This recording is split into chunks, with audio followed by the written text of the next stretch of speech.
السلام علیکم، ویلکم ہے ریحانہ کے کچن میں۔ تو جی آج میرا ولاگ شروع ہو رہا ہے کھانے سے۔ تو میں بنا رہی ہوں آلو کے پراٹھے۔ تو پہلے میں نے آلو کو بوائل کیا، پھر میں نے کدوکس کیا، پھر اس کے اندر ڈالا میں نے لال مرچ، نمک، زیرہ پاؤڈر اور ہرا دھنیا، ہری مرچیں، اور میں نے بنا لی اس کی پٹھی۔ اور جی روز روز کھانا بنانے کی مصیبت رہتی ہے۔ یہ ڈال دیا میں نے لہسن کا پیسٹ۔ تو لہسن کی جگہ میں لے کر آ گئی تھی ادرک، تو اب ادرک فریج میں رکھ کر آ رہی ہوں، تو پھر میں لاؤں گی لہسن۔ تو جی وہی روز روز کھانا بنانے کی ٹینشن۔ تو پھر ہسبینڈ کہنے لگے کہ اتنا تو کھایا بھی نہیں جا رہا، تو یہ ڈال دیا میں نے لہسن کا پیسٹ۔ یہ ضرور ڈالتی ہوں، ہمارے یہاں کوئی لہسن کے بغیر نہیں کھاتا، لہسن ضرور کھاتے ہیں ہر چیز میں۔ تو بس پھر ہسبینڈ کہنے لگے کہ کھانا وانا تو اتنا نہیں کھایا جاتا، افطاری میں تو میں کھانا نہیں بناتی، افطاری میں تو صرف افطاری بناتے ہیں، جیسے پکوڑی وغیرہ ہو جاتی ہیں، فروٹ چاٹ، روح افزا کا شربت، تو بس اسی سے ہمارا پیٹ بھر جاتا ہے، پھر نماز وماز پڑھ لیتے ہیں، تو کھانے کے لیے بالکل بھی اچھا نہیں ہوتی۔ تو ہسبینڈ کہنے لگے کہ سحری میں بس تم ایسے کرنا اور 3-4 پراٹھے بنا لینا، اور بس کوئی دودھ سے کھا لے گا، کوئی چائے سے کھا لے گا، میں تو چائے لیتی ہوں، بیٹی بھی چائے لیتی ہے۔ تو بس یہ بنا دی میں نے آلو کی پٹھی۔ اور آلو پتہ نہیں کیسا آ رہا ہے کہ آلو نا چپکا سا آ رہا ہے، تو اس کے پراٹھے بھی اچھے نہیں بنتے۔ اور پتہ نہیں وہ میری ہیلپر لڑکی کیسے آلو لے آئی چھوٹے چھوٹے، تو اس کا نا جیسے کہ میں نے پٹھی بنائی تو چپکی بن رہی تھی، ایسی نہیں کہ کھلی کھلی بن رہی تھی۔ اگر وہ کھلی ہوئی ہوتی ہے نا تو اس کے پراٹھے بہت اچھے بنتے ہیں۔ اب میں پریشان ہو گئی کہ کیسے بناؤں۔ تو بس پھر وہ میں نے سوچا دیکھ لیتی ہوں، اگر بن گئے تو ٹھیک ہے، اور نہیں بنے تو کچھ اور بنا لوں گی۔ تو بس یہ ہے، ماشاءاللہ سے پھر بھی بن گئے تھے۔ تو جی یہ میری کلف نا تھوڑی آگے پیچھے ہو گئی، پہلے میں نے پٹھی بنا لی اور یہ کدوکس کیے ہوئے آلو جو کر رہی ہوں میں، یہ بعد میں آ گئی۔ تو رمضان میں نا بس دماغ کچھ ایسے ہی ہو رہا ہے، اور بھی لوگ ڈالنے کے لیے تو دل نہیں چاہتا، یہ سوچ کے کہ اتنا کام ہوتا ہے، تو بس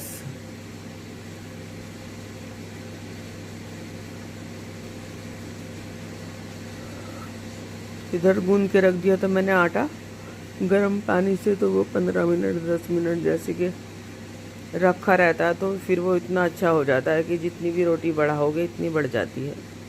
تو پھر میں نے آٹا گوندھ کے، اور میں نے کہا چلو میں بنا لیتی ہوں پٹھی۔ تو بس پٹھی بنا کے بناؤں گی، سحری کا ٹائم ہے یہ، اور میں بس پراٹھے بناؤں گی۔ اور جیسے جیسے ٹائم ہوتا جا رہا ہے، ٹائم بھی اب جلدی ختم ہو رہا ہے رمضان کا، سحری کا،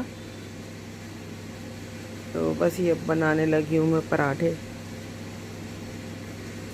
تو پراٹھے تو ماشاءاللہ اچھے بن گئے تھے، ذائقہ بھی تھا، لیکن بن تو گئے لیکن کھائے نہیں گئے۔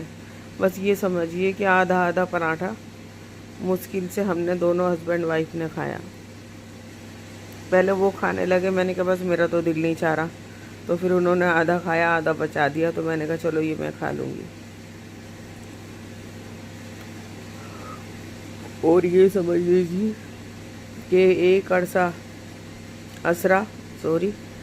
ختم ہو چکا، دوسرا عصرہ چل رہا ہے، اور بس رمضان گنتی میں ہی جا رہے ہیں، یعنی کہ آج 12 روزے ہو گئے، اور بس گنتی میں ایسے ہی جا رہے ہیں کہ پتہ بھی نہیں چل رہا کہاں کو ہمارے روزے جا رہے ہیں۔ اور ماشاءاللہ سے یہ ہے کہ پیاس بھوک بالکل نہیں لگتی، لیکن ہمارے پیارے نبی نے کہا ہے کہ وہ روزہ ہی کیا جو لگے نا، تو روزہ تو ضرور لگتا ہے، یا گرمی ہو یا سردی ہو، کچھ بھی ہو، لیکن جان نکلی سی تو رہتی ہی ہے۔ جب کسی چیز کی پابندی ہو جائے کہ یہ تو کرنا ہی نہیں ہے، تو پھر ایسا لگتا ہے کیوں نہیں کرنا۔ تو اگر انسان ویسے نہیں کھائے لیکن روزہ تو روزہ ہی ہے. تو بس میں ایک طرح کے پراٹھے بناتی ہوں. تو یہ میری پٹھی نا تھوڑی، میں بتا ہی رہی تھی کہ آلو اچھے نہیں تھے، تو بس میں سوچ رہی تھی کہ بنا دوں جیسے بھی بنیں گے. تو بس کوشش کی اور پھر بھی ٹھیک ہی بن گئے، اور ذائقہ بھی تھا. جب اس میں ساری چیز گئی ہے تو ذائقہ تو ہو گئی. تو بس ہم ایک ہی پٹھی کے بناتے ہیں کہ بس اس کے اندر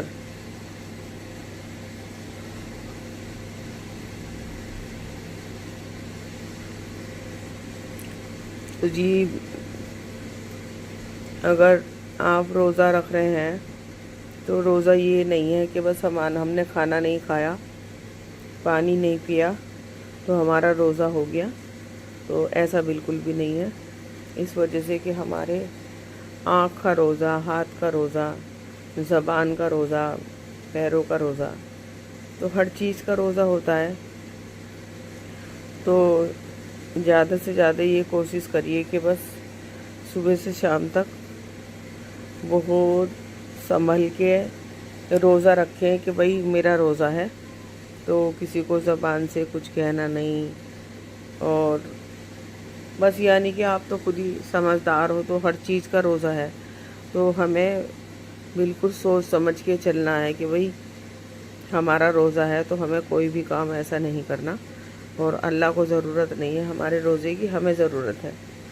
تو روزے کا بہت بڑا ثواب ہے، بہت بڑا، بہت افضل. تو جی ایک حدیث میں آیا ہے کہ اگر ہمارا فرض روزہ ایک بھی چھٹ گیا تو اگر ہم نے اس کے علاوہ 100 سال تک بھی روزہ رکھا ایک، تو ہمیں اتنا ثواب نہیں ملے گا جتنا ہمیں ایک فرض روزے سے ملتا ہے. تو یہ سوچئے کہ ہمارے روزے، رمضان مبارک کے روزے کی کتنی فضیلت ہے کہ ایک روزہ بھی 100 سال کے روزے کو برابر نہیں ہو سکتا. تو اللہ نے ہمیں فرض روزے دیے تو کوشش کرے کہ رکھیں. اور خاص کر کے تو یہ ہے کہ جس کو مجبوری ہے، بستر سے نہیں اٹھ رہے، بزرگ ہیں، کوئی ایسی بیماری لگ گئی، اللہ نہ کرے، اللہ شفائی دے دے، تو پھر بھی یہ بتایا ہے کہ پھر بھی معاف نہیں ہے. ان کی ہدیہ دیں لیکن معاف نہیں ہے. رمضان کا اتنا مبارک مہینہ ہے اور اتنی اس کی سختی بھی ہے کہ بالکل بھی کسی بھی قیمت پہ معاف نہیں ہے. تو ابھی 3 سال پہلے ایسا ہوا کہ میں روزے سے تھی تو مجھے بخار ہوا، اور بخار ہونے کے بعد میں یہ سمجھیے کہ بہت طبیعت خراب ہو گئی، بہت طبیعت خراب ہو گئی، اور الٹی وغیرہ ہونے لگی. تو پھر وہ دوائی لینے کی وجہ سے وہ روزہ کھول لیا، اور دل بھی اتنا دکھا کہ کیا بتاؤں. لیکن جیسے عید ہوئی اور عید کے دوسرا ہی دن تھا، تیسرا دن، تو ماشاءاللہ اللہ کو سب پتہ ہے مجبوری کا، تو پھر میں نے وہ روزہ اپنا رکھ لیا. اور اللہ نہ کرے کہ بس میرا روزہ چھوٹے. اور بس میں نے تو اللہ سے یہی دعا کر رکھی کہ آپ پروردگار جب تک میں زندہ رہوں تو یہ میرے فرض روزے میرے سے نہ چھوٹیں، اور یہ 5 وقت کی نماز جو فرض ہے یہ بھی نہ چھوٹے. چلو ہم یہ سوچ رہے ہیں کہ کوئی نفل نہ پڑھی جائے، جو تہجد نہ پڑھی جائے، ویسے تو کوشش کرنی چاہیے کہ ہم سے جو بھی محنت ہو جائے اچھی ہے، لیکن فرض نماز، فرض روزے نہیں چھوڑنے چاہیے. تو میں نے تو اللہ سے یہی دعا کر رکھی کہ یا اللہ پاک بس جب تک میں زندہ رہوں رمضان نہ چھوڑوں. نماز تو چھوٹ بھی جاتی ہے خیر. تو جی یہ بن رہے ہیں میرے پراٹھے، اور ماشاءاللہ اچھے بن گئے تھے. یہ بن گئے، یہ ہیں میرے پراٹھے، اچھے بنے تھے. لیکن آلو وہ نہیں آ رہے جو بالکل کھلے کھلے پٹھی بنتی تھی نا، وہ آلو نہیں آ رہے. تو بس یہ بناؤں گی، اور پھر ہسبینڈ کہہ رہے تھے کہ میرے لیے تھوڑی فینی بنا دینا، وہ بناؤں گی. اور چائے میری بیٹی بنا لیتی ہے تو پھر ہم دونوں، بس مجھے تو چائے وائے بھی نہیں اچھی لگتی. یہ ہے کہ 2-4 گھونٹ پی لیتی ہوں جس سے کہ یہ لگے مجھے کہ ہاں میں نے صبح کو